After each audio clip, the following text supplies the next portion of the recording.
Dans le centre-ville de Bastia, les commerçants l'admettent sans peine. La saison de Noël a été plutôt satisfaisante. Si les gilets jaunes ont manifesté, ici comme ailleurs, leur présence n'a pas eu d'impact direct sur le chiffre d'affaires. Dans cette boutique de parfums, on reconnaît tout de même que les affaires ont mis du temps à démarrer. Au niveau de l'ambiance générale, on avait les gens qui étaient un peu moins enthousiastes pour aller faire leurs courses de Noël. Et en fait, la saison a commencé très tard. On a été ouvert depuis le début décembre. Nos boutiques étaient ouvertes toute la journée, tous les jours, même les dimanches, entre midi et 2 aussi. Et en fait, les gens n'étaient pas là. On a eu des dimanches où on n'avait personne, des week-ends où ça a été très dur. Un moindre mal comparé à la métropole. Car à cause des gilets jaunes, les commerçants indépendants ont perdu en moyenne 25% de leur chiffre d'affaires.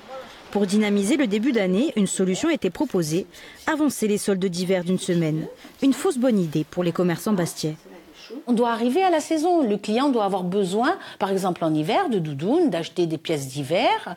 Et après, ce qui reste, le peu qui reste, à ce moment-là, on le solde et on le brade. Mais là, je pense que c'est trop tôt. Trop tôt et peu adapté au contexte. Selon cette professeure d'économie, le commerce corse est en effet confronté à plusieurs handicaps. On est une des régions les plus pauvres de France, il ne faut pas l'oublier. Donc, consommer quand on a peu de revenus, c'est dès le départ un problème. Ensuite, il ne faut pas oublier non plus que les commerçants sont concurrencés par la vente par Internet, par des promotions aussi ponctuelles ou des ventes privées.